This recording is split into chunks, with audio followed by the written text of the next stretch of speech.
My name's Julienne Vargas. I don't know what happened.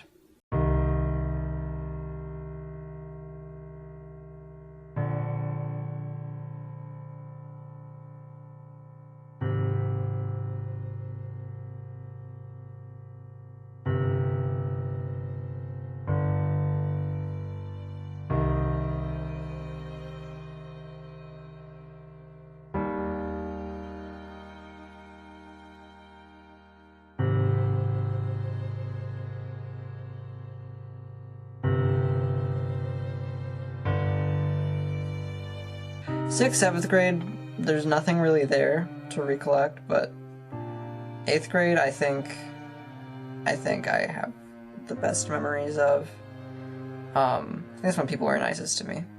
It was mostly just me and him, and then the other friend that introduced us, I guess, to each other. Here's what I'll say. He had really good friends, like a very small group of friends, because, you know, when you're like that, you don't have many friends. But the friends he had, they were very good, and I think they helped him.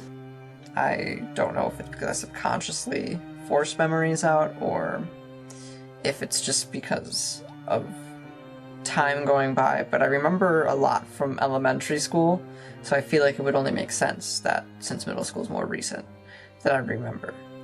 But I don't. And maybe I don't know, maybe I forced it out. It's beyond me. I liked him. You know, he had some good points. He was kind to others. I'm not gonna lie about that.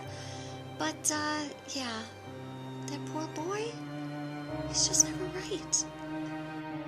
Just the sheer amount of bullying, maybe? I don't really know.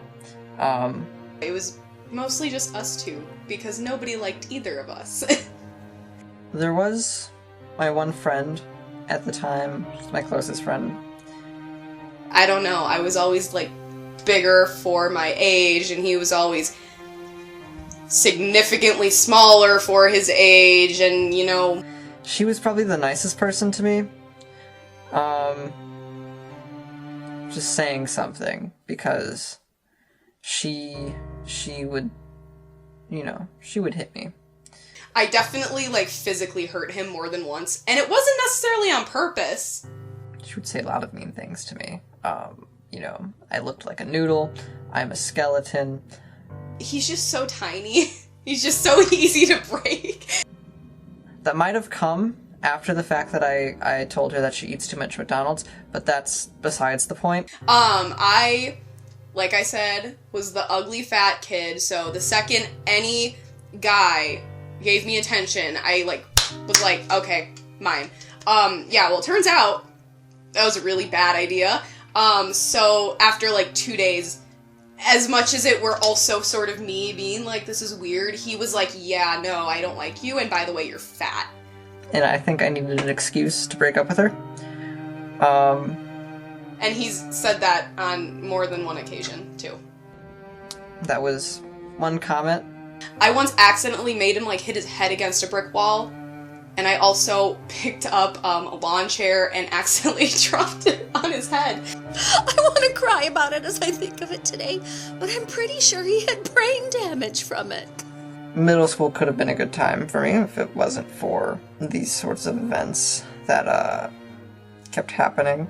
The more trauma that comes in, it starts to decrease the size of the amygdala, which the amygdala is your thought process and your conscious, what they call the primitive brain, and it actually swells it. So when it swells, then your behavior changes, so it may have mood swings, you may have forgetfulness, so you're going to go back to that primitive ways, which is fight or flight.